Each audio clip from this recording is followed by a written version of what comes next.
Hello and welcome to the Vergecast, the flagship podcast of suing your way to the top. I'm Jake Kastronakis, executive editor of The Verge. David and Nilay will be back later this year. We've got a lot to talk about today and a really good crew. Senior reviewer Vee Song's with me. Hello. And senior reviewer Allison Johnson. Hello. Lots to talk about. Dish continues to be a complete disaster. The U.S. now owns part of Intel, which is a questionable investment. Elon actually sued Apple and OpenAI. I thought that was just a random tweet that was going to go nowhere.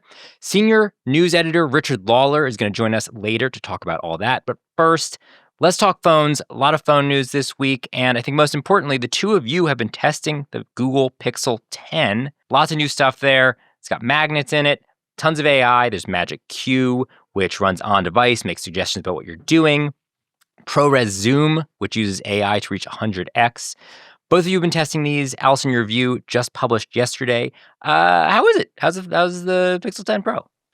Basically, good. Like I would say, you look at all that together, it's pretty good. Like Google's been on a good trajectory with the Pixel phones. I think like they're feeling more and more flagship. You know, they got more expensive, but it feels like the price is justified. So the 10 Pro, just to review, you know, we get Tensor G5. Qi 2 is built in with Magnus. Thank you, Vee. She's doing a little QVC segment over there. Excuse me, you're taking Jimmy's money. I am. I'm showing Jimmy how it's done. See, I'm holding the phone right side up. It's not upside down.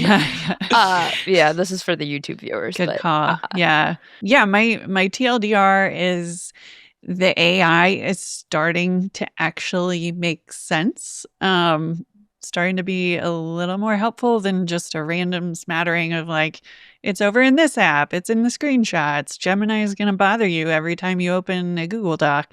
And don't run out and buy it for any of that, but it's a very good phone. Yeah, you said some of that in your review. You're like, it's actually getting helpful this year. And then I was like, well, didn't they have some helpful stuff like in the past? And then I was like, oh, right. Like it really was like a lot of like weird like gimmicks, grab baggy stuff. And it's like, some of it makes sense. And a lot of it, like there's the add me feature for photos where you can like hand your phone to somebody else and then it'll put you in. And I'm like, this is a really lovely demo. And I would love to know if they have data on how many people actually use that. It's like not a situation that happens that often. It's like it happens when you're on vacation. But and like, are you going to really like take time and be like, hey, good friend of mine, I know we could just hold our arm out, take a selfie, but there is this specific feature on my phone that you don't know how to use that I need to learn how to use. But in this moment, we can. And like, there were demos. It felt like there were demos. And I think like you're kind of right. It seems like this year, maybe Magic Q in particular, there's actually the start of something that you actually would use. Yeah. Kind of. I think Magic Q worked a little bit better for Allison than it did for me because we would be talking on Slack and they're like, can you send me this message? So it was like faking it a little bit because you just want to see if it's gonna, because it like, I think you have to prompt it in such a way that it will be like, aha, information is being asked for. But that's not necessarily how people convey it to you. So like Allison in your review, and this was real, she slacked me and she's like, can you ask me when my Japanese breakfast concert is?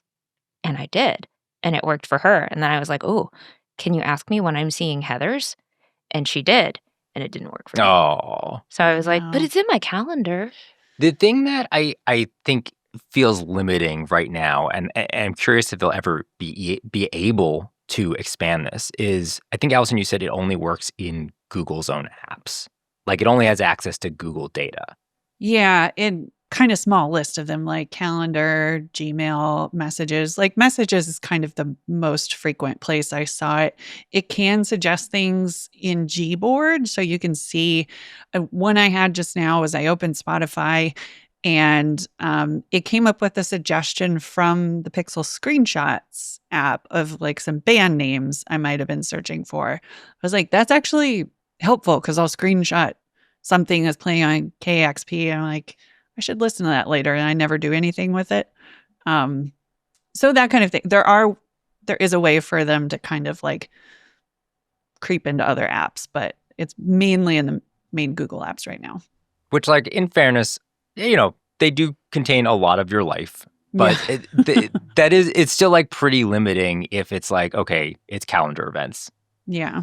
It's like, I think the one that they mentioned was like, oh, and you can get reminders for your Google Keep app. And I was like, I don't use Google Keep for reminders, but okay, I'll try it. So on Tuesday, I was at Shakespeare in the Park, which if you're not a native New Yorker, you wait in a really freaking long line at Central Park and this year it's a stacked cast, so I had to get to Central Park at 4:45 in the morning.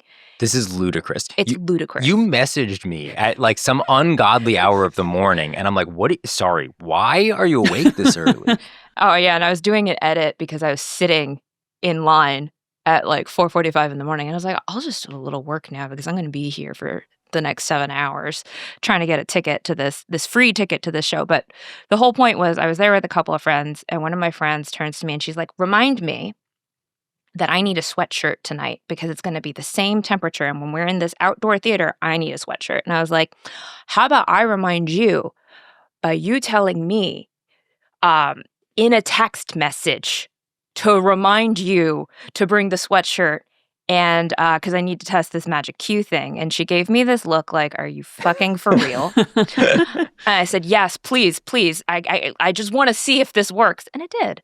And I got a little Google Keep reminder that said at 8:00, remind friend to bring a sweatshirt. And I was like, oh. And then at 8:00, it did not pop up to say no. So close. It was so close, or at least I didn't notice it. So yeah. The way it feels to me is a little bit like, when the one-time passwords started autofilling from text messages. It was huge. Yeah, it was great. I was like, this is awesome. I don't have to do anything. And then you just kind of forget about it. And that's just how phones work now. It sort of feels like it's going to be that. Like, I did have more success with it, having stuff popping up. But then I don't think that's something I was like, well, thank God for this. I was just kind of like, oh, this is super nice. And I will just get used to this and take it for granted, probably. I mean, whenever like a password doesn't autofill for me, I'm like, this is the end of the world. Yeah. Like I can't go on. You have to throw your phone into the sea. Yeah. Something has gone horribly awry. I like that as sort of like a framework for where useful AI is.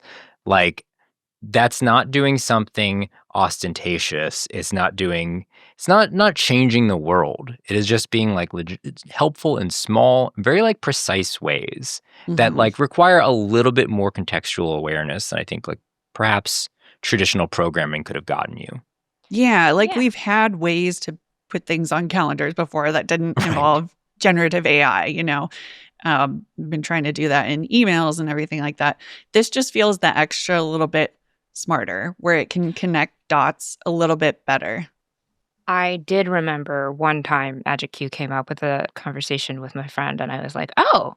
And she was mentioning things that we could do for day trips. And she mentioned some festival in Rhinebeck. And I was like, I don't know where Rhinebeck is. And then it popped up like a Maps Magic Q thingy. And it's like Rhinebeck. And I was like, oh, I can see how far Rhinebeck is. And I was like, oh, I'm not driving 2.5 hours. So and now that's you know. out. Yeah, so now I know. But I was like, that was one time where the Magic Q, I was like, oh, okay. That's not so bad. You two tested a bunch of these sort of AI-ified features, right? What were the other interesting ones? Okay, so Vee helped me out on the day that she was technically not working, but it sounds like doing kind of a lot of work. Listen, it's a long 7-hour wait. Like, you got to figure out stuff to make the time pass. I was like, can I call you and you can speak in a different language to this phone? And she had a Pixel 10 as well. So we tried out the voice translate, and that one is like we've seen this from Samsung previously. It's just kind of chimes in and speaks the translation live on the phone while you're talking back and forth.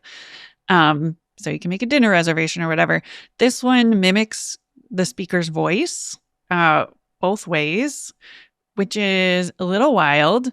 And we had like a weird time with it. My friend was also there at the side, and my friend was just like, her eyes were just like, yo, what? Because at one point, Robot Allison, who was speaking in Japanese to me, just went like, she glitched. She went, It was wild. And we were screaming, like, I was just like going, what happened? And then, we kept like talking through it. And so then we were confusing the robot at one point. And then on her end, Robot V went, ah. Yeah, it started like screaming back at me. This doesn't sound very successful. This seems like worse than it was before. It was kind of half successful, I think. Like Allison coming through in Japanese was actually pretty good. It was one of the until the screaming. Until we broke it. But I actually think I was the one that like broke things, because Allison was talking like a normal person in fluent English, because that's her native language. And unless you're hiding something from me, Allison. But she's talking in her natural language. She's talking in full sentences that make sense. Me, in my Japanese, which is a little rusty, my sentences were a little bit broken. They weren't fully textbook appropriate, like textbook grammar. Because when you talk in Japanese, it can be you can just start leaving out pronouns and people will understand it because it's contextual. And the only way I could explain it was that I was glitching in real time because I'm code switching between languages. So part of me would forget a word and I'd be like, what would I call that? And it's translating all those little like, how do I say that again? And me talking to myself a little bit while I'm talking to Allison. And that's what I think caused it to go. That's fascinating. Absolutely not. I broke the machine. And she's asking me about Shakespeare. And I'm like, I don't know the Japanese title for Twelfth Night. So I'm just going to katakana-ize it and go, 12th night. And it was just like, nope, not translating that, you ho. This is what I imagine Gemini is thinking in its head. But it was very much like, that kind of informs when you would use this, right? Because if you're making the reservation, like Allison's saying, you're talking in a measured tone. You're talking in full sentences probably, and the person is also doing that, and you're talking in your own native languages. But if, I think one of the demos, they were saying you could talk to family members who you maybe don't necessarily speak the same language as, and that's a situation in my actual family. And I was like, listen, we speak Konglish in my family, in which people are non sequiturs, just mashing grammar of two different languages together in a pidgin, and I think that would just trip up the robot. And so the solution would just be speaking in your native language. But after years and years of just talking to each other in this pidgin, that would be really hard to just do. Because my aunt will be like, Miyanga, did you get ne phone call? And it is just like those going back and forth in between the English and plugging vocabulary in different ways. And I was like, that would not work. That's fascinating, though. Like it hasn't adapted to the way that a lot of people actually speak. Mm-hmm. Yeah. And that's my commentary on most translation tech. It's getting a lot better with AI. That's very exciting to me. But just the way that we actually speak is so varied and changes minute to minute. And I mean, you see the creative linguistics the kids are doing with Skibbity Toilet and all of that. So, we should test that if it can translate Skibbity Toilet. I'm calling you right now. Yeah. It's gonna scream again. It's gonna go scream. What? And it did sound like V at times. It was just so weird to hear like an imitation of your voice coming through the phone. There were times it sounded like kind of like you, and there were times it would just go in a different direction. I'm like, that is a different person. That's a different voice. But it tried. The little robot tried. Also, Allison speaking in Japanese is very deep voiced. She's just very deep voiced, which is like an interesting choice because like Japanese and Korean especially, those are languages where you tend to speak higher. So like when I speak in those languages, my voice pitch goes up because that's just like naturally a feature of the language. Everyone's pitch goes up. It still sounded like Allison to you? Sometimes. Like in the beginning, yes. And then it would just turn into a robot Japanese lady. The other question for me on these is like, what is the latency? Because it's like, it has to, number one, do the translation. It then has to make it sound like the other person's voice. And if there's any latency, like this just breaks. Nobody's going to sit around for that. It sort of intentionally like lets you talk for a minute, and then there's a little like, woo, like it makes a little noise like something is happening, and then the translator starts talking. Okay. So it's kind of nice because it gives you a minute to be like, okay, they're talking. You hear them talk for a second. It doesn't feel like a delay I'm annoyed about. It just sort of, and from there it flows pretty well. I didn't think it was like super slow or anything. Just like that conversational rhythm that Allison was going into where she's pausing, stopping to think, switching gears mid-sentence, that trips it up. It absolutely trips it up because like in the demos, when you get that, you're just speaking in full formed thoughts, and that's just not how conversation is. Yeah. So this is not necessarily a Google AI problem. This is all AI translators in my experience problem where you just be like, oh, I'm talking and then, oh, wait a second, I have a different thought. And actually, So anyway, and you do that. Very natural. You understand in person. The robot just goes, ah! Like that's actually screaming. what the robot did. It did start screaming on both of our ends. And I was like, oh, okay. Yeah. You both have the phones in front of you, right? Yes. I need to hear this. Let's give this a try. All right, I'm calling you, Vee. Okay, yeah. The rest of the Vergecast will be conducted this way. Oh God, this is going to be... Okay. Do you need to like activate a certain mode or it just like starts? I know you do need to activate like a certain thing. Okay, here we go. Answer, call assist, voice translate. Vee, what did you have for breakfast today? 永遠に自分自身と行ったり来たりするだけ。ゆう、朝食は何を食べましたか？朝ごはんに、なんかね、何食べました？マフィンを食べて、みかんも食べました。Eat some mandarin oranges too. I ate it. それはね、日本人が私のセリフを絶対にわかるかもしれない。Japanese people are saying my lines. I'll definitely know, maybe. V, whose fault do we think this translation is? Okay, I'm stopping this. Because it's confusing no more. But like, so, my Japanese is not perfect, but an actual, what I said basically was, I think a Japanese person who was listening to me, even if I'm not using the right exact word that a native speaker would, they would understand the meaning of what I was saying. They would probably be like, oh, it's like when you talk to a non-native English speaker and they use a funny word, but you get the gist across and you don't really think about it because it's normal. You understand it. The AI translated it in a funny little way. It's not wrong. The translation's not wrong, but because Allison is speaking in a native way, the Japanese that's coming across is more correct in a certain thing. And so that was something I noticed and was like, oh, it reminded me of this time when I was in college. And I went to college in Tokyo. And one of the classes that they made us take, if you didn't like test out of it, was conversational Japanese. And so the assignment was that you had to actually call Pizza Hut, the Japanese Pizza Hut version, and order a pizza. And because they were like, you're going to live here for so many months, so you need to know how to be a functional human. And these are not necessarily things that you learn in a high school Japanese class. So we were doing this, and my friend had a meltdown because she didn't realize that how to read a Japanese address and how to give a Japanese address. So the person on the phone was just like, she was just reading out numbers as you would in a like 341something in Tokyo, and it's like you have to actually say no in between instead of dash.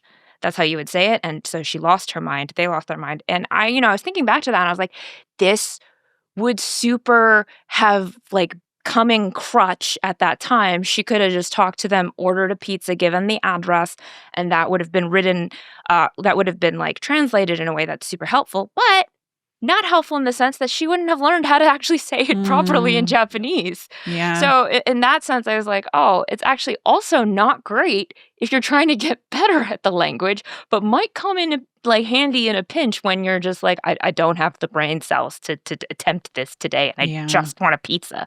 Like, to be so fair, it's interesting. I don't like ordering a pizza on the phone in English. It makes me nervous. It was a I watched They several also have TikToks. AI for that, Allison. They like this is all pointless. Like they're just going to AI everything eventually. Yeah, it's true. Okay, there is another big AI feature that I really want to make sure we talk about, which is the ProRes zoom, where on the camera there's a 5x telephoto optically, and you can zoom in, and after 30x, it starts using AI built into the camera app to enhance the photos. And last week, I was like, this looks incredible. This is like blowing my mind, because I just seen a few sample images out of the early hands-ons, and some more stuff has come out since then. You've had a chance to test it, and there's, I would say, some flaws are showing in places. I'm curious, Allison, like you towed it around another giant camera to like test this against like an actual 100x zoom. How is it? How do you feel now that you've tried it about having AI in your camera changing your photos? I feel weird about it. My big picture take is like, it is pretty good if you stay in the 30 to maybe like 50x range. It can, I'll take a picture of a container ship from a bridge, and it knows what to do with you get kind of those jagged lines in digital zoom and things just look weird and crunchy. It will clean that up, and it looks totally passable. I'm like, all right, it doesn't look amazing. It's not like a National Geographic photo of a container ship. Like it looks like a decent phone picture of a container ship. But I did carry around at Jake's urging. So this was his fault. I'm sorry. I didn't know how much of a burden this would be. I was like, we should get a real 100x zoom. And turns out that's heavy and large. I know. I should have known too. But I did the math and I was like, there is exactly one camera that can do this. It is a Nikon Coolpix P1100. It is a gigantic beast. This thing is hilarious. Like the photos of it that they advertise, like it's like the size of somebody's face. Yeah, it is. And there's just no like camera bag I have to put it in that makes sense. I just had to like lug it around. The first time I went out, I was like, I'm gonna take side-by-side photos. I've got this phone, this camera. I was trying to handhold the camera at 2400 millimeters. That doesn't work. You don't like. I failed deep review college or whatever. So I went out again with the tripod. My tripod is flimsy and crappy, and the camera, once you get zoomed out far enough, it starts sagging a little bit, even though I've got it locked in. So I did not end up with amazing side-by-side photos. I have a side-by-side photo in the review, which is basically a boulder with some trash next to it. Yeah, it wasn't the most scenic photo. No. You like everything else in your review, lovely. And then it's like a boulder and like a stick. Yeah. There's like some garbage just sort of laying around. And I was like, well, this is what we've got. Because it was the only thing I could get framed up reliably. And very humbling experience. The Nikon, and I put the Pixel on the tripod too to give it a fair shot. As you would expect, the optical zoom does better. I was sort of surprised. I thought the Pixel did okay, like considering everything it was doing. Yeah, the 100x, like that one clearly looks optical, and it's not a great photo, but it's significantly clearer. The Pixel photo is not bad though, particularly when you compare it to the like pre-AI version. And this is the thing that's been fascinating is like, I think there seems to be certain subjects where this AI enhancement is great. And I think if you didn't tell me it was AI, I would be like, cool, they're just doing some fancy upscale and looks great. And it's like, particularly for photographs of buildings, architecture in general, it seems to look great. It just like, you can't tell that this has been upscaled in any way. I've looked really closely side by side, and I'm not seeing any weird AI wackiness. Yeah. The thing that trips it up, as soon as there is a single letter of text it goes, uh-oh, I'm AI. I have no freaking idea what I'm doing.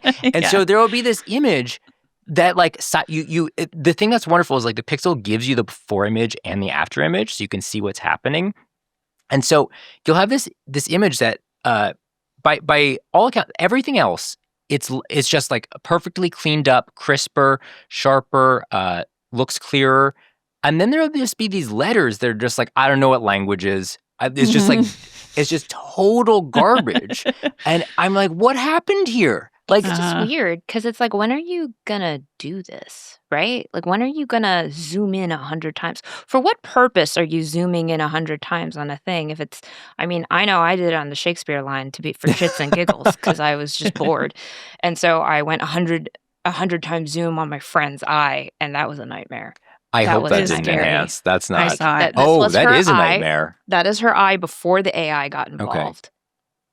That's the AI after. Oh. And I think that's just actually a really fun art project because what is this? This is a nightmare. Beautiful. This is like a black pit of despair with some like streaks of I'm like color that around looks like outside. An eyelash maybe. That's something, and sure. Like what are you trying to do? Are you trying to find some interloper's license plate number? Is that why you're doing 100 zoom? I mean, the idea is landscape kind of stuff, landmarks. You're on vacation, you're taking a picture of Statue of Liberty. It's kind of far away. So I get that. There are all kinds of implications of what is a photo? Did you really take a photo of the Statue of Liberty if AI just kind of filled in the gaps for you? The writing thing is funny because it does get really nervous and doesn't know what to do. I found that like really big lettering, it could do okay, but as soon as it was a little smaller in the image, it just kind of like, I don't know what that is. That's what kind of breaks my mind about it. Because like, again, if I took a Statue of Liberty photo with this, like it would appear to be my photo by all accounts. But as soon as there is text in it, I'm like, no, there's literally an AI rewriting this image. And that's very trippy. And I think last week I was like, man, maybe this is some new era of photography. Everything is getting upscaled. But it seems like they've actually been pretty precise here and pretty limiting in what it's applied to. Feels like it probably shouldn't be applied to text at this point in time, even though it would be cool to be able to zoom in and read some signs from far away. But it doesn't know what language is, so it's not going to happen. Yeah. And I didn't see anything too wacky or unexpected outside of the letters and signs. It gets a little confused by, I think, specular highlights. If there is, like bright sunlight on the surface of a pond and there's a bunch of garbage and like duck feathers floating around in the pond, it didn't know what to do with those because they just look like points of white stuff. And you magnify that 100 times, it just looks weirder and weirder. So it sort of took those things and went in a different direction. You're like, no, this isn't it. But for the most part, it was pretty impressive, closer to 30 times. And as long as you're not asking it to read English. This is like going to give us, I think, material to debate the what is a photo question for years to come. I suspect this is also not going to be the end of AI and camera apps. Very interesting year for the Pixel. Not a lot of like huge hardware changes, but the AI stuff is I think particularly interesting this year. Other big thing in phones happening this week, Apple announced the iPhone 17 event. It's happening September 9th. I think we're expecting that to be a pretty interesting one. But now that we've seen what Samsung has to offer this year, now that the Pixels are out, what do we need to see from Apple to kind of keep up the momentum? I think it's going to be another situation where they kind of tap dance around the AI, thing that's not happening or happening. It seems like we're going to get some different hardware. Camera bump goes sideways or something like that. But I think that the elephant in the room is going to be AI again. Yeah, I don't know. It's in a weird way, it feels like these phones are merging into each other. Because if the camera bump goes sideways, like some of the leaked renders I've seen, I'm like, it just kind of looks like this. It's not a bad look. I've I've looked at these mock-ups and I'm like, it's a little funky, but it's not a bad look. Mhm. But then I'm just like, they're merging into each other in a way that's like, Pixel comes out with a journal app. This comes out with the sideways sidebar. MagSafe is on both of them, which, honestly, that was great. Having MagSafe on this was like really great. But I don't know. It's weird. It's bizarre. And Google coming out with such a strong opinion on AI and where it belongs in our devices and our lives. I'm just sort of like, ooh. Well, they threw down the gauntlet. What's Apple going to do? A big design refresh is always a good way to, I would say, distract from any other things. Like you can do nothing else and you're like completely brand new design. Like I'll take it. I take it. I feel like there's Liquid such ass. right.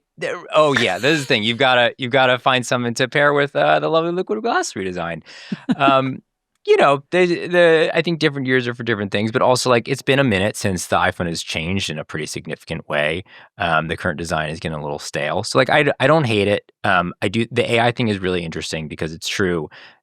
Apple set down like a year and a half ago. They're like, we're going to be a major player in this. Year and a half later, and we kind of know that they're skirting around it still. I don't know. They could have some surprises in store. I don't know that it's going to happen. I think there's been like ongoing rumors that they're going to get a Gemini partnership to go alongside the ChatGPT thing. It's not clear if that's actually going to happen in time, but we'll see. Yeah, we'll see what the one more thing is if there is one, and it's not going to be Google. I mean, honestly, I was just like, orange phone, maybe, yeah, orange, yeah, orange. Because orange is not my color, but I've yelled for years that I would like an iPhone Pro model to actually have a color and not like a hint of a color. So I saw the renders and I was like, listen, that color's not for me. I'm not an orange person, but appreciate it. This is what Kinda Apple needs cool. to do this year. Make colors happen. Make real colors. happen. Drag that saturation slider way up, you guys. You know what? That is enough. I will be like, yay, Apple loves a colors. pastel. It drives me crazy. Okay, we got to take a break. Allison, thanks for joining us. I know you've got to run, do an interview for next week's Vergecast, which I'm very excited to hear. That's right. Tune in on Tuesday to hear more about that. Awesome. All right, we got to take a break. When we're back, we're going to have Richard Lawler. We'll be talking about Dish, Elon Musk, and Intel. Support for this show comes from Indeed.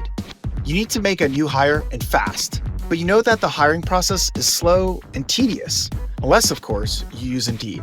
With Indeed Sponsored Jobs, you can stand out from the crowd and connect with the right person fast. With Sponsored Jobs, your posts jump to the top of the page for your relevant candidates, so you can reach the people you want faster. And when you look at the numbers, they say it makes a big difference. According to Indeed data, sponsored jobs posts directly on Indeed have 45% more applications than non-sponsored jobs. Their data also says that in the past minute alone, 23 hires were made on Indeed worldwide. There's no need to wait any longer. You can speed up your hiring right now with Indeed. And listeners of this show will get a $75 sponsored job credit to get your jobs more visibility at Indeed.com/Verge. Just go to Indeed.com/Verge right now and support our show by saying you heard about Indeed on this podcast. Indeed.com/Verge. Terms and conditions apply. Hiring, Indeed is all you need. All right, we're back. Richard Lawler is here. Hello. Thanks for joining us. It's been a big week for disasters of companies and the U.S. government being involved with them. I'm not happy about any of this. The first thing we have to talk about, and I think we're all in a very like sad, dark place that Nilay isn't here to commiserate with us about this one. I think, as you all know, Nilay, for a period of time this year, has run a very famous, well-respected, well-received segment, internationally known as Brendan Carr is a Dummy. This segment highlighted the, ups and downs, and mostly the downs, of FCC Chairman Brendan Carr. Now, this segment will not be returning today because it is copyright, trademark, all rights reserved, Nilay Patel Enterprises, and I just couldn't get a license to it. But it is here in spirit because I cannot emphasize the disaster, the absolute disaster of what has happened with Dish. Like, Dish was already a disaster. And I do not know how it could get worse. And now it did. It got worse. It's just a complete fail. Like, there's been nothing redeemable about Dish's 5G network. Is that correct? I'm sorry. I'm thinking. I'm trying to think of something, and I'm coming up with nothing. I got nothing. I think Mitchell, this piece that Mitchell Clark wrote nearly 3 years ago now. I went to the genesis point of Dish's 5G network, and all I got was disappointment. Just captures the entire experience, I think. Oh my God. And not only that, that was the high point of Dish's network. So, okay, what happened this week is that they no longer have a network. They just sold it. So here is what happened. In April, SpaceX, which Elon Musk owns, complains to the FCC that Dish isn't making use of some of their spectrum. Now, in fairness to SpaceX, they're right. Dish isn't doing anything. They should have. They should be doing something. They are on the hook to launch a nationwide wireless carrier. They didn't do it. So a few weeks after that, FCC Chairman Brendan Carr opened an investigation into Dish's 5G network. This causes huge problems for Dish because Dish is a disaster. Dish, by the way, I don't even know how to get into this.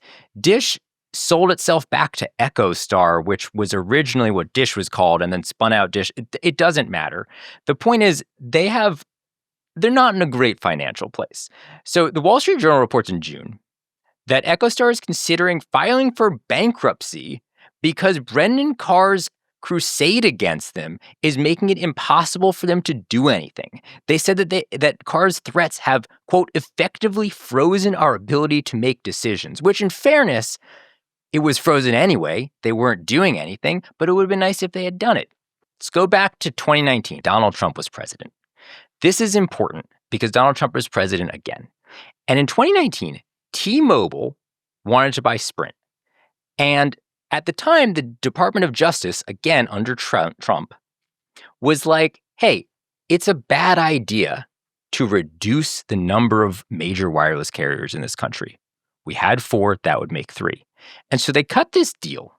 They cut a deal where T-Mobile says, fine, we will sell off Boost Mobile, Virgin Mobile, Sprint Prepaid, and some spectrum to Dish in order to buy Sprint. And Dish will agree to actually launch a mobile network. They'll agree to become a 5G carrier.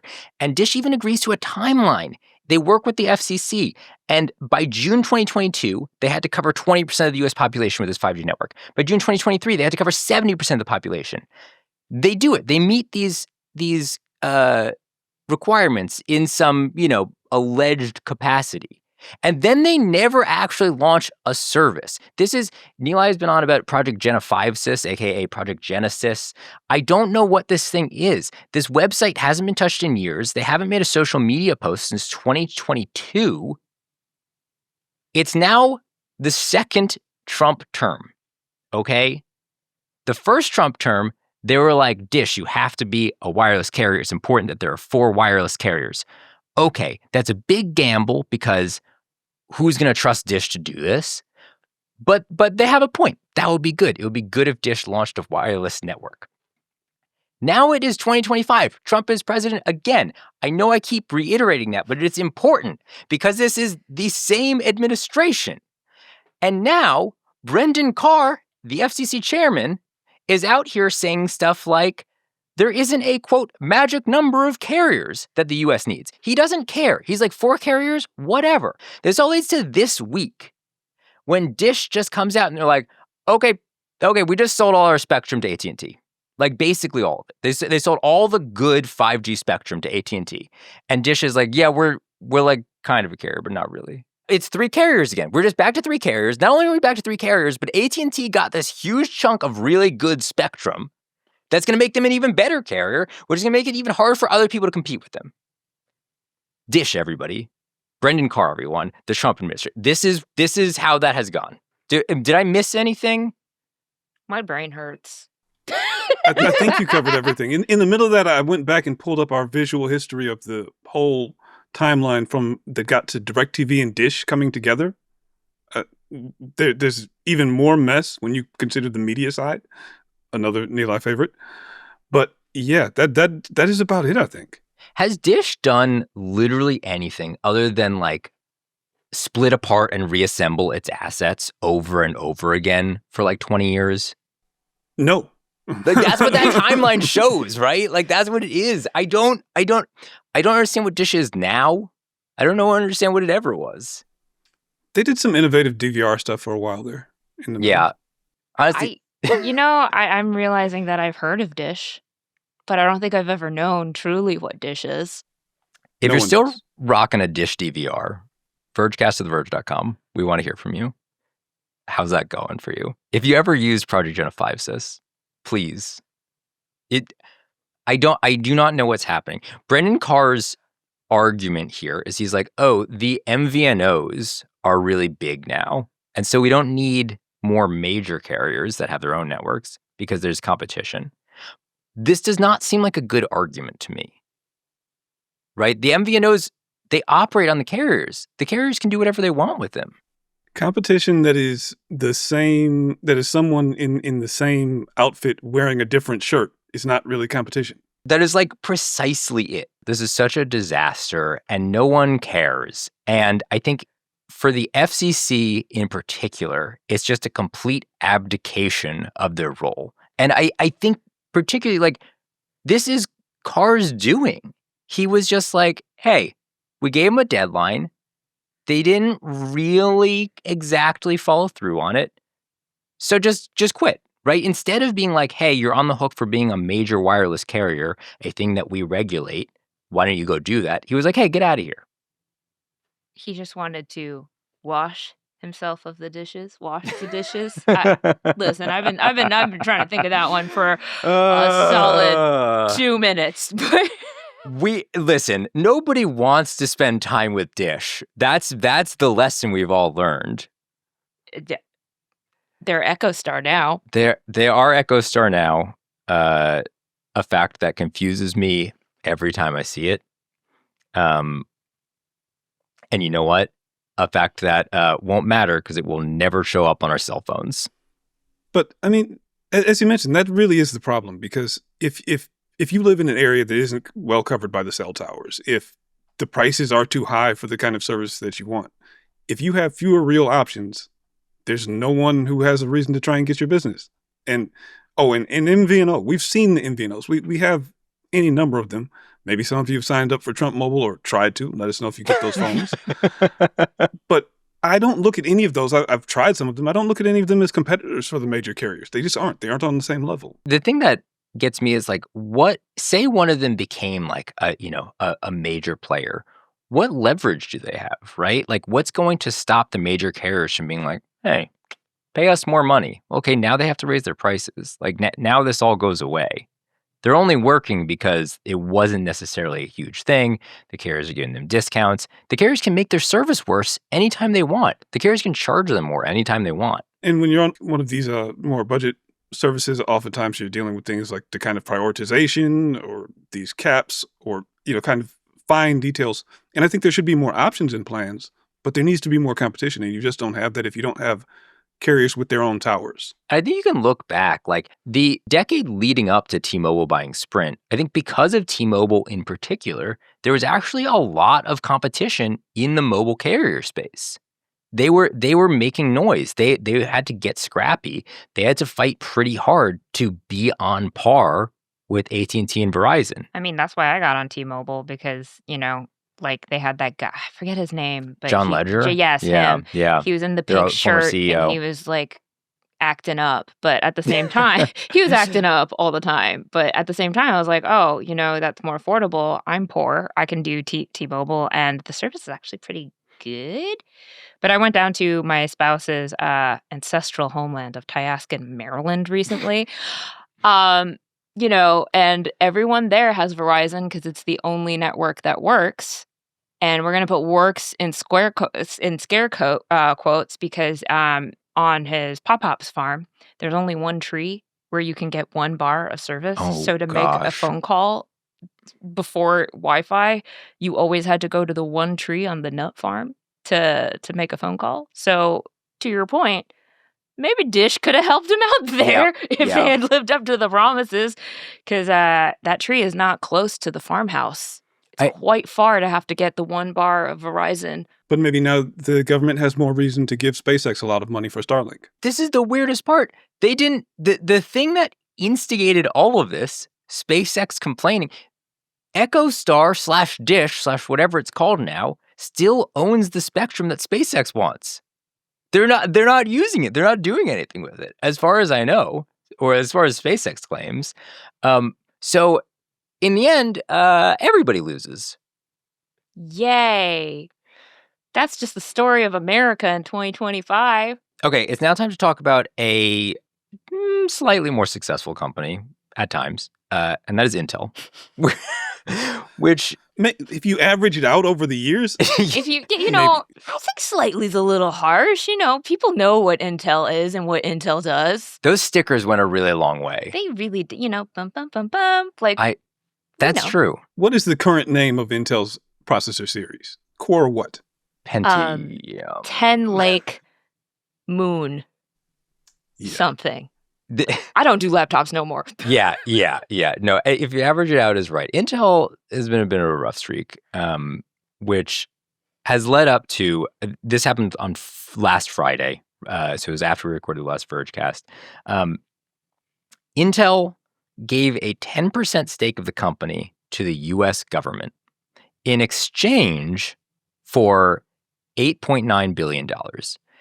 This is weird for a lot of reasons, including that the U.S. government does not typically take ownership stakes in private companies. But I want to talk about why this is a just bizarre and questionable deal for Intel for a minute.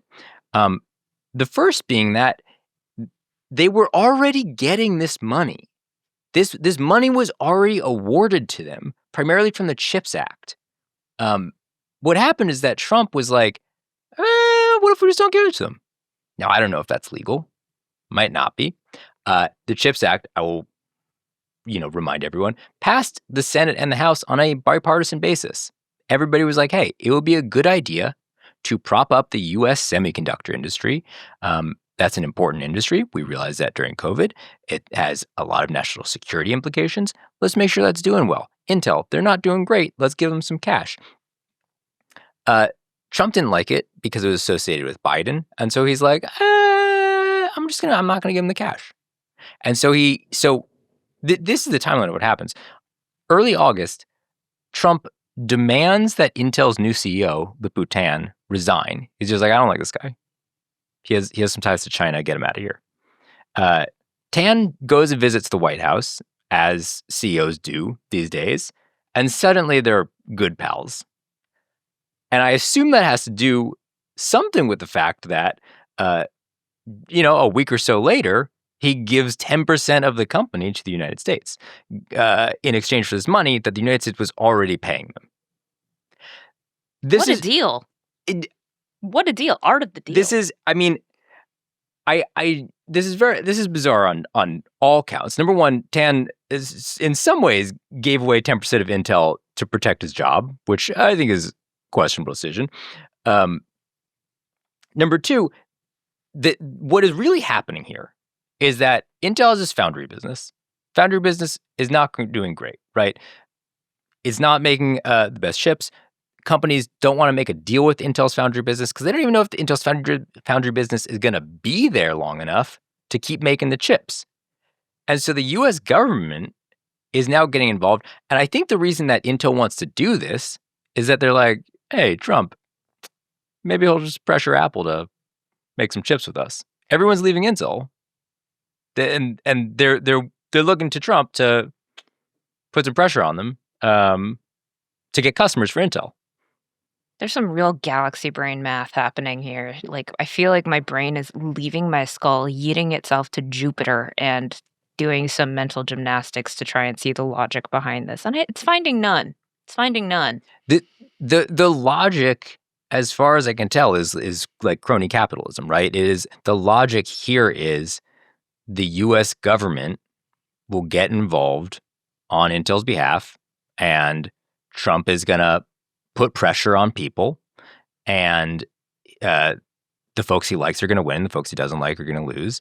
And right now, at this moment, he likes Intel, and he's going to try to get some people to be Intel's customers. And hopefully Intel can make some good chips for them, but we don't know if they can. Which has been basically Intel's whole problem for years now, that they've been supposed to be making better chips and sort of haven't. And I guess we'll see what happens with these next generation of chips that they're building, but they missed out on really the AI boom. They had TSMC has become massive on their watch. They missed out on this technology that they developed. Just purely from a tech perspective, I don't see how this solves the problem of Intel messing up, which has been the story of their last decade or so. From a business perspective, I don't know what's going on. And from a political perspective, it's scary. Is there another part that I forgot? They also missed out on the mobile boom, which is like if you talk to Qualcomm for any like second, because Qualcomm has always had a chip on their shoulder about how everyone knows about Intel and not them, even though they're in every like Android phone and they're all over the place. Because you literally talk to Qualcomm for 5 seconds and they're like, we're in mobile, we're in everything, we're Qualcomm Snapdragon, yay! And nobody knows, like outside of tech nerddom, no one knows what Qualcomm is, but everyone knows Intel. And but yeah, they missed the mobile train, they missed the AI boom, and now they're like, I don't know. Intel's just sad, man. Well, and to Richard's point, like this doesn't solve Intel's recent inability to make the correct business decisions. Yeah. Like the tech isn't there, the business decisions have been off. Right? Like forcing people to be Intel's customers, it keeps them afloat, which I would like Intel to survive. I would like its foundry business to succeed. I think that is a good thing for the industry. But they need to make good products, right? Fundamental rule of business is make a good product. So, yeah, they kind of need to do that. But I don't know, man. Their marketing team is still great. That might be the only team at Intel that's still good. But they've been losing ground to AMD, and now Windows on ARM is really good. Suddenly, apparently, Qualcomm and everyone is coming for them there. NVIDIA is reportedly making a chip. There's a lot of crossover and a lot of overlap, I think, in these companies and what they're doing. And I still don't see the position for Intel to get themselves into to make things better. There's also a bizarre national security component to this. Part of this is great. We want to make sure, the United States wants to make sure that there are foundries in the U.S. that can make good chips, that the supply chain is here. This makes sense. On the other hand, TSMC was a really valuable national security contribution to Taiwan, right? And if the U.S. is trying to remove reliance on TSMC, then that's bad news for TSMC. It's bad news for Taiwan, which is bad news for the tech industry in general, because again, most of the chips are coming from TSMC. TSMC has the best stuff. And so this just gets messy on basically every level. Trump sees what he's doing as just getting 10% of this company.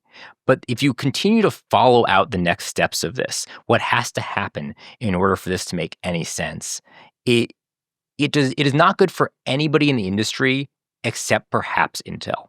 And maybe not even Intel. I guess I don't specifically know what the counter argument is, but I guess if you take a look, how different is this from something like the auto bailout, like in the Treasury, like kind of taking over GM in these bankruptcies?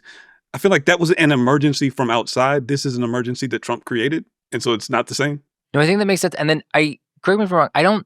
The U.S. didn't take a stake in those companies, right? Like that was they were giving them money, right? For a time, I believe the Treasury owned GM. Oh, interesting. Okay. Yeah. But like part of that was just that, the US bailed out the auto industry just because of, the jobs and like the industry, the local, how much it would devastate the local economy. This kind of just devastates Intel. And yes, there are like jobs that are associated with Intel and whatnot. It's just, I feel like there were bigger implications with, I don't know, the entire U.S. auto industry going versus one semiconductor company that happens to be American. If their problem had started with the president of the United States claiming that their CEO might be an agent for a foreign government, we would be discussing it very differently. That too. Yeah, and I think the auto bailout also goes to show the government has a lot of levers it can pull from the outside without going so far as taking an ownership stake in a company indefinitely. And I think that is where it gets concerning, right? Intel has the backing of the US government.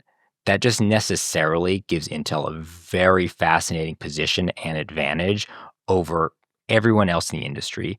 And it puts pressures on everybody else in the industry, whether they like it or not. Okay, one more thing we have to talk about today. A few weeks ago, we maybe made fun of Elon Musk a little bit. Did we call it a shenanigan? We did. I think we said this was a shenanigan. Elon threatened to sue Apple over not featuring Grok in the App Store. And honestly, I think we all thought it was a joke. Because Elon threatens lawsuits a lot, does not always file them. He did, in fact, file a lawsuit.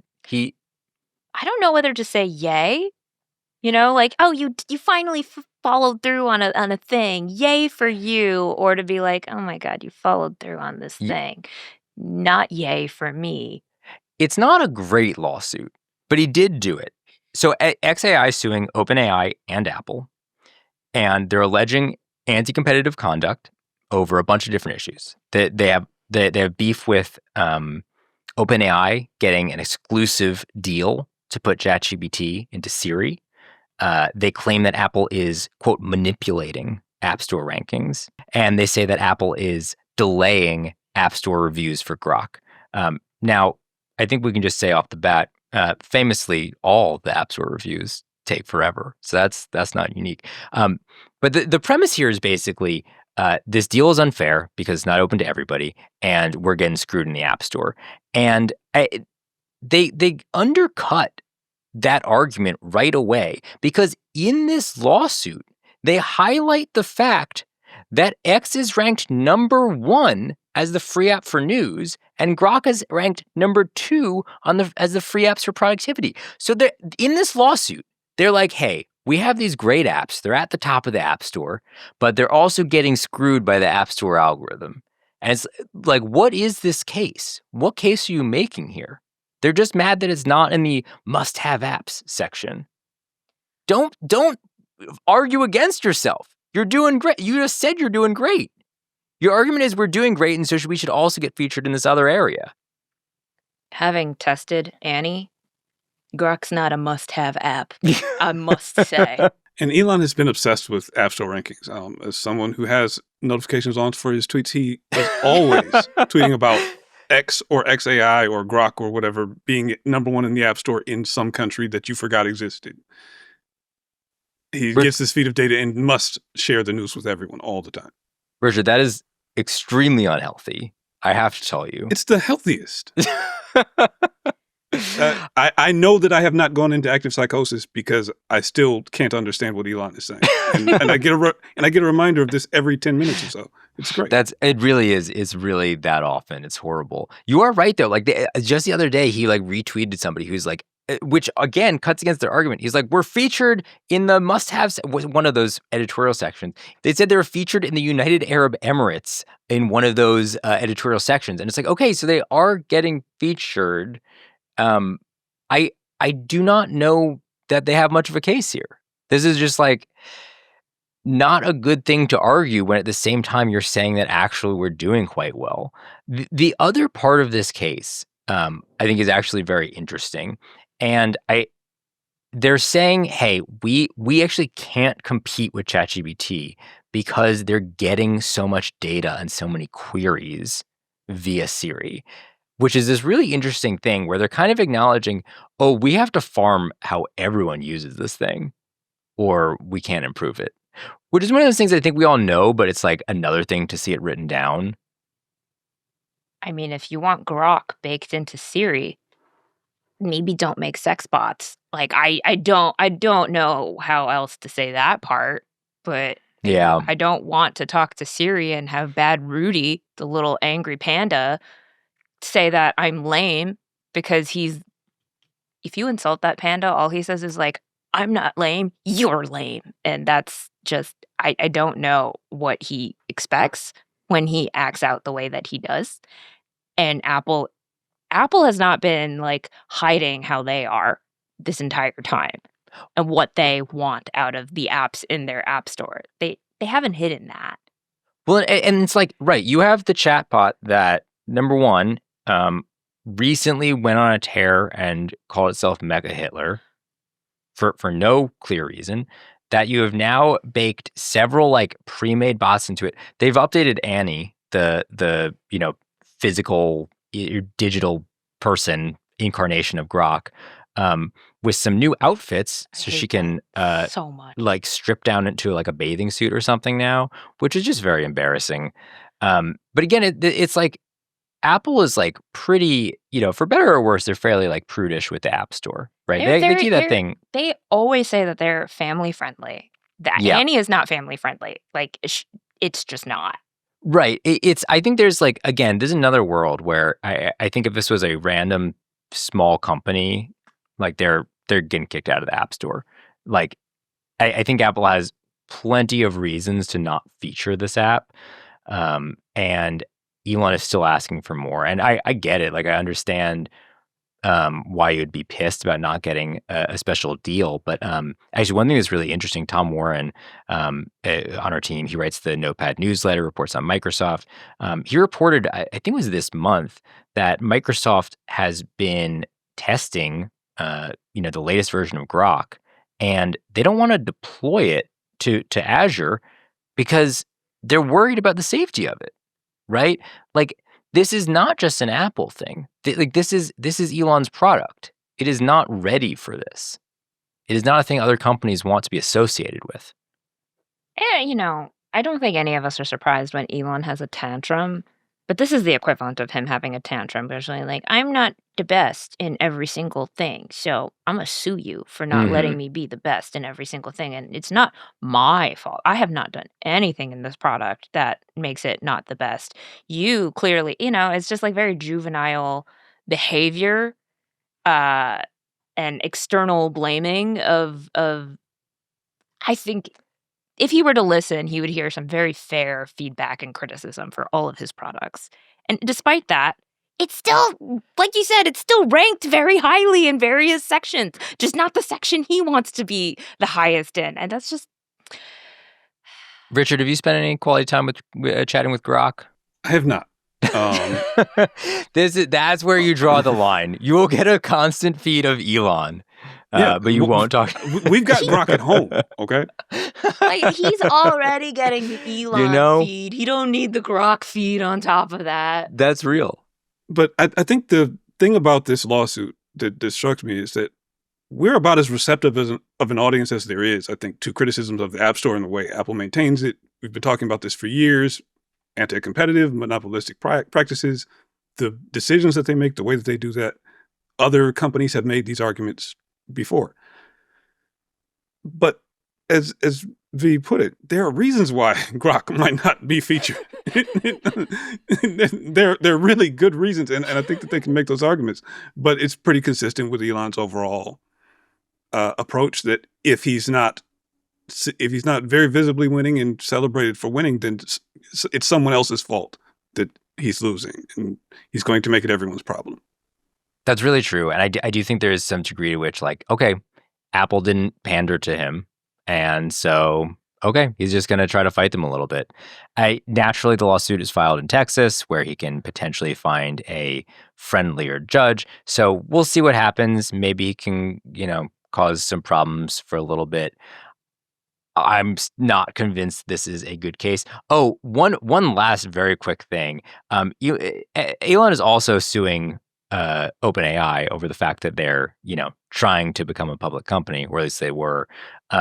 In the meantime, XAI drops its status as a public benefit corporation. This is, I don't know. I don't know what's happening over there, other than that Elon is obviously only looking at it for himself and using lawsuits as a way to create problems for other companies. And with that, We've got to take a break. When we get back, the Thunder Round. Stay tuned. All right, we're back. Time for the Thunder Round. Richard, you don't know this yet. Nilay obviously is not around, and so I have gone on a power trip. You know how Nilay feels with the lightning round. So he thinks this is a fantastic part of the show. I have beef with it because there's a bunch of stories we want to get to. We never get to all the stories. And so I have destroyed the lightning round. It's gone. It's done. It's never coming back until maybe Nilay gets back. We'll find out. In place, we have declared this the Thunder Round. This is the Thunder Round. Instead of the lightning round, we're going to do 5 stories, 5 minutes each. I've given Eric Gomez, our producer, the power of thunder. If we go too long, we're going to hear a little rolling thunder playing us off. And if we need to move on, thunder will crash, strike, smack. There will be thunder. There will be a loud noise telling us it is time to move on. All right, let's get into it. V, what have you got for us? So my new title at theverge.com is Senior K-pop Demon Hunters Reporter. Congratulations on the you. promotion. I This love, was a long time coming. I was a senior reviewer, then I was a senior cursed tech reviewer, and now I'm a senior K-pop Demon Hunters reporter. And that's because K-pop Demon Hunters is officially the most ever watched movie on Netflix. Most popular movie of all time. And people actually like it. It's a great movie. This is the crazy. I cannot think of that for. It sold out real theaters. Real theaters. This is going to the Oscars. Like, mark my words. I think I read that they are actually going to be nominating the soundtrack for the Oscars, and as they should. It is a banger of a soundtrack, and I'm not at all biased as a K-pop stan, but it is a banger of a soundtrack. And like, the movie is actually, it's a breezy 90 minutes. It's very good. This is legitimately the first Netflix movie that I've heard people talk about after the movie came out. And continue to talk about it. It's always, right, they'll create buzz in the lead up to a movie. The movie comes out, you don't hear a thing. This is the only one that I didn't hear anything about this before it came out, and nonstop for the past 2 months. There was almost no promotion. I think there was one trailer for it. They did not promote it at all. It came out. All of a sudden, all my TikTok things were, and I actually didn't want to watch it at first because I like K-pop and because I'm Korean. I was like, oh, K-pop Demon Hunters? Are you kidding me? Pandering. Yeah.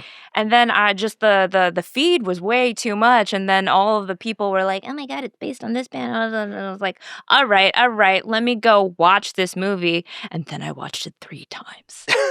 That's one of my least favorite things, when everybody's right. It's just a good time. The singers who voice the characters, they're actual K-pop performers. EJ, they're not. One of them is Audrey Nuna, and she's kind of a rapper, and then the other one is Rei Ami. But the main one, EJ, she is a bona fide. She's what you could call her the Benny Blanco of Korea, because Benny Blanco has written. How is she on a podcast? She speaks English, so she's probably very good. Okay, but basically, she's written all of these major bangers for these wild. Huge okay, bands, yeah. These huge, that's hence the Benny Blanco thing. I found out that she wrote this song "Psycho" by Red Velvet, and I went, "What? That's on all my playlists! Holy crap, girl!" And she was a trainee at one of the major K-pop studios, SM, known for putting out a lot of insanely talented vocalists, which she obviously is, but she wrote all of the songs for the movie and performed in them. And so it has that very authentic, genuine thing. But one of the most insane parts of K-pop Demon Hunters' insane success to me is that Sony, which made the thing, they basically gave it to Netflix because they didn't think it was going to do numbers. They just had no idea what they had on their hands. This movie took 9 years to make, is the other thing. It's like a passion project. Gosh. They put their whole heart and soul into representing Korea, representing this whole culture, which is why I think it's resonated a lot with K-pop fans, because there's just so much love put into every single part of it and it's authentic, but it's still just like a good story. And like the visuals are very like unique and fun and kind of not, it's not Pixar, right? It kind of has the same vibe as the Spider-Man animated movies. So there's The just animation like looks beautiful. it's really fun, and it's like got a distinctive style. And one of the things I see people saying online that I agree with is that for once it's original. It's like an original story. It's original characters. It's not a remake of a remake of a remake. It's just something new that's out there, and it's going to be done to death in the same view as Squid Games. But yeah, just the fact that Sony needs a hit and they're like, well, I don't know what to do with this here. Netflix, you take it. And then Netflix is like, this explains a lot. I want to ask something really quick of both of you. Can you both try to name one other movie in Netflix's top 10 of their original films? One other movie that Netflix has made that was successful. Bird Box? Okay, that's one of them. That's number 6. Richard, do you have any Netflix original movies? Only because I saw the list. Do I know Red Notice, the movie that no one admits to have having watched? I've never heard of it. I constantly am like, it's like Gray Notice, because they have Gray Man and Red Notice, and I can't remember. I'm like, that's all I can remember as far as Netflix originals go. But this is it. This is like, nobody talks about them. The only thing that matters is K-pop Demon Hunters, but at least they've got a hit. All right, Richard, what have you got for us? Pretty big controversy going on in the YouTube world, surprisingly. Never happens. Several creators are upset because they noticed and they've started talking about how some of their YouTube Shorts videos look different. Rhett Show, I think, had made a video about this. This was reported on the BBC and in other places. And YouTube responded. Basically, what they noticed, particularly comparing the YouTube Shorts version, I think, to Instagram Reels, is that the versions of their videos that were on YouTube had these extra details and looked really absurdly sharp, and they felt like it looked like an AI deepfake is how they kind of felt like their videos looked. And YouTube's Rene Ritchie, he responded. He said that it was an experiment that YouTube was running. As far as I can tell, they hadn't told anyone about this beforehand. And that they are using the kind of machine learning you experience with computational photography on smartphones, not generative AI. This is kind of the push and pull that's going back and forth between people saying it's AI or not AI. So if you've taken a look at the evidence, what do you guys think? AI or just upscaling? It looks like nasty upscaling to me. Like, this is just a failure on YouTube's part in general. It looks, you know what they look like? They looked like ripped videos on TikTok that somebody has like put an ad on top of. Like, I've seen this look, and it is when somebody is boosting your video and trying to hide that they have like downloaded it off something else.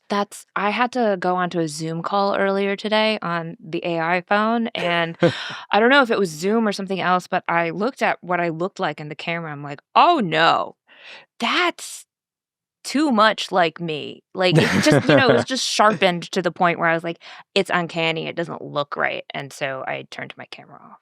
I do think there's this like very funny, weird thing happening where people are like, I don't like it. It must be AI. And the thing is, this is actually just bad. It doesn't matter what it is. It's just bad. Like, they just shouldn't do this. Yeah, it didn't look good. They didn't tell people that this was happening to their videos, the select number of videos they use this on.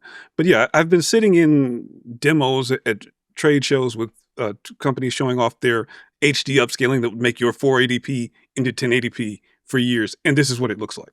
Yes. Like someone did that and turned the dial up, and they all claimed, every TV claimed that it had an AI processor in it for the last 10 years. So is it AI? Is it machine learning? What is the difference? I do not know. But it looks way over sharpened. They turned it up too much. And I think that the other part is how all of the tests and all of the features that YouTube is adding. We saw some backlash. We saw a thing pop up. There's one who was kind of upset because she noticed on Instagram Reels that her voice translation, it translates it into another language, but also simulates your voice, which I think people were not ready for. So whenever you see something and it's altered, of course, for many people, the first question is going to be, oh, it's AI. It's just where we are now. No, that's a good point, though. And like that did happen. And Instagram really was doing that. And like, it was kind of impressive, but like it's probably good to know that that's going to happen before you see yourself talking in another language. I was like watching those and I'm like, is it even syncing the lips? Like Yep. it's trippy. It's really trippy. And super impressive. I'm sure if you're a creator, like seems good if you want more reach. But like you want to know what's happening with your videos. And there's this other element here where like YouTube is acknowledging that it's machine learning, and it's like, oh God, where is the difference between machine learning and AI, and which is the one that we're mad at, and which is the one that and like my whole thing is like, what is the outcome here? And the outcome here is they made weird, crunchy videos and didn't tell anybody that they were going to make them weird and crunchy, and everybody was just mad that they looked ugly. I mean, that's the real crux of it, is just like, if you're gonna do this, don't make me look ugly. We Right, are that's true. vain creatures. If I looked better, I'd be like, oh, thank you, AI. But I Right. look crunchy. You have these creators who worked really hard to make their videos look the way that they look. They have expectations. They know how YouTube works. They know how they'll be delivered on different platforms. And they've gone to a great degree to get it to look this way. And then suddenly you change it. Yeah, at first when I heard they were secretly AIing videos, I'm like, oh my God, did they Facetune people? Because that's creepy, that's messed up. No, they took the clarity slider and dragged it all the way to the top. Don't do that. Okay, next story. Google announced this week that they're going to start requiring verification for developers who want to publish apps on Android that live outside the Play Store. This, I think, doesn't sound monumental, but it kind of is. Right? This is essentially how Apple operates the Mac, right? Anybody can publish a Mac app, but it's it's secretly a lockdown platform, it makes sense. That's how Apple has always kind of kept its gates tight. But if you want to publish outside of the App Store on the Mac, as people traditionally have, you still have to have an Apple developer account. Apple's always required these developer accounts. And so if you go awry and do something illegitimate, they can just shut down your app. This makes a little bit of sense to me on the Mac, where Apple has always had this level of control. Android, on the other hand, is ostensibly this open platform. It is ostensibly a platform that is open source, that nobody controls. Now Google is saying it's an open source platform. However, we would like every developer to register with us, and we will therefore be able to shut off your app if it's a problem. Now, on one hand, okay, great. That's a good security feature, right? I see the reason for it. I see how that makes sense. But to me, the other thing I see here is Google continuing to tighten its grip on Android and make it feel even more and more like a product that belongs solely to Google. And that's sort of been the entire trajectory of Android, I feel like, over the past, decade plus. I think that's only going to get more true the more that they try and tie Android to Gemini. Mm-hmm. I think as that happens, as Gemini becomes another vector in which Google tries to assert itself into products, I think you're going to see more of this going forward.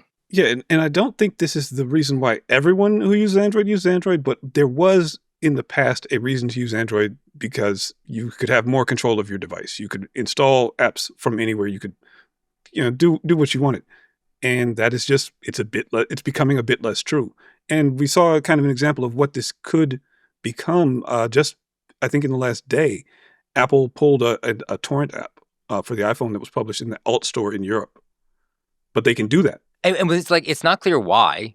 And, we can ask them, but they don't have to answer. They don't they can still just enforce their arbitrary rules. And look, is that app being used for piracy? 100%. 100%. Should Apple be in charge of deciding whether you can pirate stuff or not? I don't think that's the right move here. And this is sort of the direction this takes, where Google now is going to have that authority. And it's also different if you from the get-go, Apple from the get-go is no, we have the control. Mhm. But Google has historically been we love open source. We like being that kind of more interoperable company. And to Richard's point, like, who among us doesn't know the Android stand? And I say this lovingly, who's just like, oh, I just sideloaded it onto this. Like, I can just do whatever I want with this. Versus you iPhone people enjoy your prison in the walled garden or whatnot. And so I think that when you position yourself one way and then you pivot and people start noticing that pivot, that's when people get mad. It's like when you're a free app and then all of a sudden you're like, hey guys, subscription. Even if it's a baby step, even if it's like a small thing in a direction, you just get a lot of a backlash rather, because people are like, that's not what you said you were. That's not what you said. That's not what we signed up for. And now you're going the other way. So it's slippery slope, very slippery. I think you're completely right. And I've talked about this before, but it's fascinating. If you look at Google's contracts with other, smartphone makers, they do everything to lock down Android to make sure it's a Google product, even though it's open source. They say, if you want the Play Store, if you want our best apps, you got to put them in this folder, on this screen, in this spot. They're super specific about all of this. And so, I think we don't quite see it all the time, but there are just a lot of different ways that Google very clearly keeps its hands around Android to make sure that it is a Google product, even though it remains technically open source. So you'll still be able to sideload. This is still going to be an option. I do think, yes, this is a good security feature, but it has some very, I think, strange implications for the future of Android as an open platform. All right, Vee, what's next? So I really love this one, but Taco Bell, an executive there is just like, so our plan to put AI in the drive-thrus? Maybe I have second thoughts about doing that because there's a lot of people complaining on social media and a lot of people trying to troll the AI on social media by asking for, I believe, 18,000 cups of water. And so he tells the Wall Street Journal, we're learning a lot. I'm going to be honest with you. I think everybody sometimes it lets me down, but sometimes it really surprises me, which is, I don't want to go to a drive-thru and talk to an AI and get a surprise. So this tickles me because it's just, the other thing he says is that he's discovered that using AI exclusively in certain situations, like a drive-thru for, quote, super busy restaurants with long lines, might not be such a good idea after all. Which, I don't know, you think? Yeah, Richard, drive-through AI, thumbs up, thumbs down. Could we just have buttons? You offer 10 things. Just let me press the button and then we can do it. But yeah, I think it's not that hard to imagine that a bored teenager in many cases, or basically anyone just happening to do this job, is better equipped to deal with someone walking up to driving up to the window and saying, yeah, I want 18,000 cups of water, than an AI is. It's just not going to work. Also, they might fight you. Underrated element of having human employees. Would you imagine? You're not going to do that at Waffle House. You're not doing that at Waffle House. Waffle House, have you ever seen that video of the lady at the Waffle House and they throw the chair at her and she's like, not on my watch. And she just pulls the chair out of the air. Yes. Yeah, you're not going to do that at Waffle House. This is such a fascinating use case because, on one hand, could an AI handle a drive-through order? Probably with some frequency, it could do that correctly. But this is a business that serves customers and needs to do things correctly, all the time. Quickly, too. Yes. And it's one of those things where okay, great. If AI screws up a response to me 1 in 10 times, it's annoying. It's not great, but it's not a big deal. It's just talking to me. I see that it's messed up. I can deal with it. If it's in a drive-through dealing with thousands of customers a day, you can't have that error rate. AI's error rate is not ready for this. This is precisely one of those situations where a company is automate, we can make a ton of money, CEO, I'm going to sound cool on my earnings call saying AI, and then you put it into use and it's even if this works most of the time, it needs to work all of it. Well, sometimes when big tech talks about things that way, I'm just they seem so pure inside because I was did you give it to a troll? Did you troll test this because it only takes one jerk to break the whole thing, and they're like, it'll be great, it'll do this, the ideal situation will happen, and we're helping everyone. And it's like, did you give it to a 13-year-old who really lives for the shits and giggles? Because if it can't survive that, it's just not going to survive the real world. And if you're the only people I know who go to Taco Bell are probably having the munchies and or really hungry. And so if your AI is not working, they have the munchies, they're in a drive-through line, they have road rage, and they're hangry, this is not the ideal situation for an AI. And I kind of feel bad for that. Not that AI has feelings, but I kind of feel bad for it in one sense. And then my other spiel is that, whenever I call an insurance company and they put me in the AI like robot tree and I have to listen to the dumb thing and I'm just going, let me talk to a human. How is that not the same thing? Right. Can you just yell 0 at the AI? I would just be like, human, just, I want a taco, mild sauce, please, chalupa. Like, it's not, I just want a chalupa. It makes a lot of sense that Taco Bell's customer base immediately made them regret this. Yeah. And I appreciate they did good work here. Live Musk. Live Musk. Unless you're the AI at Taco Bell, in which case, live Manos, I think. And that is the limit of my Spanish. Richard, wrap us up. What have you got? This one came from Andrew Hawkins. We have Robomart. They have introduced a new delivery robot that aims to shake up autonomous delivery. It is essentially, remember when Amazon introduced those lockers where you could get something delivered? Like if you didn't want it to be delivered to your house and sit outside all day, you can maybe have it delivered to the locker, get a code or something, and you just go pick it up. So what if the locker drove to your house? No. I can't tell if this is brilliant or the dumbest thing I've ever heard of. Both. That is exactly what I said. It's one of those two things, and I don't know. It might be both of them all at once. It's both. I think the future is just lockers everywhere for everything. People love the lockers. I love the lockers. I'm like, ooh, a locker. I could pick something. I don't have anything to pick up. It could have something. It's the size of a shuttle bus and can carry up to 500 pounds. You've got to look at this picture. No. Oh my God. I thought this was a small robot, not a full bus-sized vehicle. Oh, it's like a Sprinter van, just rolling around full of whatever.